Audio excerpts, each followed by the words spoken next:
Medication is an important tool in mental health and recovery.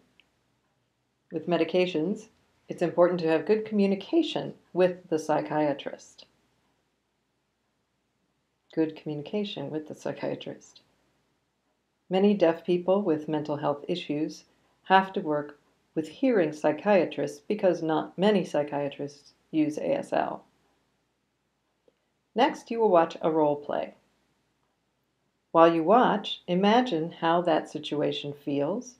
Have you had a similar experience? Can you understand and relate? What chances for self-advocacy are missed?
That didn't go so well.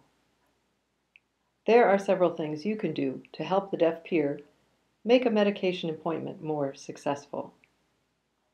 Hi, how are you doing this week? I had an appointment with my psychiatrist, Dr. Gordon, but it didn't go well. She gave me a refill, but I don't think it's the right medication for me. It was really hard to communicate. Really? Why? We had to write back and forth. It was too hard to say what I wanted. What did you want to accomplish when you sat down with the doctor? I wanted to let her know the medicine didn't seem to be right. My mouth is dry, I'm anxious, irritable, and I feel very slow. I was fine until I started taking this medicine. I'm sure that's the problem. Oh, so the symptoms are significant. Did you tell the doctor? No. Okay, why don't we call the psychiatrist together and ask for another appointment? You know the doctor only has a short amount of time, so you need to be ready to tell her what you want when you get there. Why don't we make an agenda and list what you want to tell the doctor at the appointment? Yes, I'd like that. Great. Do you want an interpreter there? Yes. It's so hard without one. It would go a lot smoother than writing back and forth, much more natural. All right, we can ask your doctor, call your doctor together and ask an interpreter is there. For now, we can make a list of things you want to tell the doctor. Get everything ready. For example, you might want to say the medication is not working, or when things changed. Or you could ask for a new medicine if that's what you want.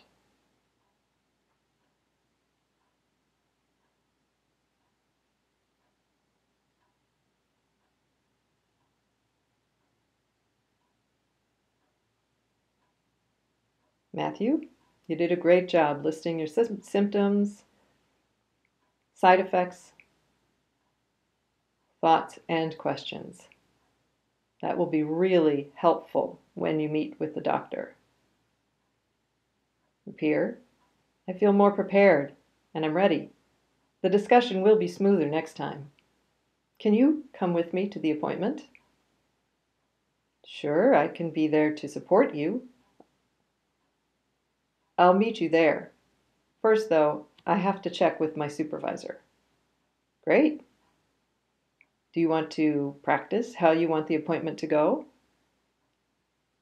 Sure, yes. All right, let's practice.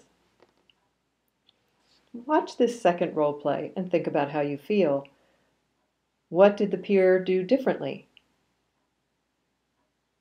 What was the role of the CPSS in that appointment?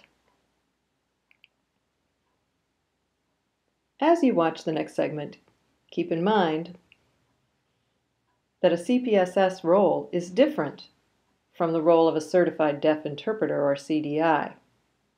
A CDI is a professionally certified interpreter and has a similar role to a hearing interpreter, but they cannot advocate or provide any input. Now let's watch. Hello, my name is John, and I am a certified peer support specialist. I am here to support Matthew. I would also like to introduce Stephen, who is a qualified medical interpreter. I want to thank you for your willingness to have both of us here. Oh, sure. I brought some notes that I want to use to talk with you. I also brought my prescriptions, so you can check to be sure they are accurate. Is the fluoxetine working for you? I'm not sure I caught that medication name. It would be helpful if you know the brand name of the medicine. It's Prozac.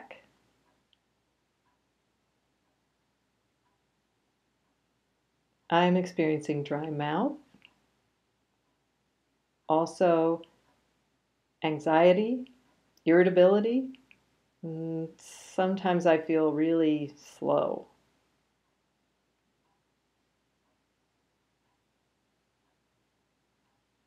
So, have you been feeling those effects since you started taking the Prozac 6 months ago?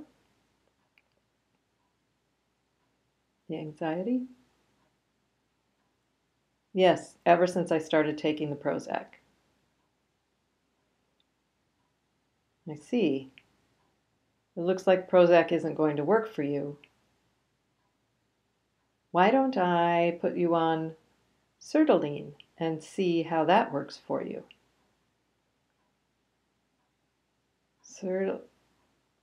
What is the brand name? I'll remember better if I know what the medicine brand name is. Oh yes, it's Zoloft. I'd like for you to take 50 milligrams twice a day for the next 6 weeks. If you experience drowsiness, dizziness, weakness, nausea, diarrhea, changes in appetite, or other side effects, please let me know. Matthew, can you tell us what you need to do next? I'm switching over to Zoloft, 50 milligrams twice a day for the next 6 weeks. If I have symptoms, I should call the doctor.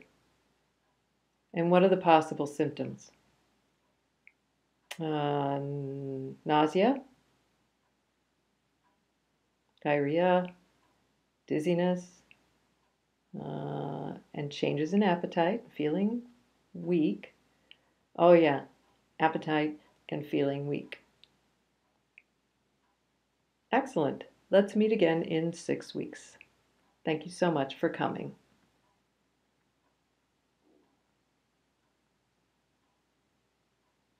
Thank you so much for coming.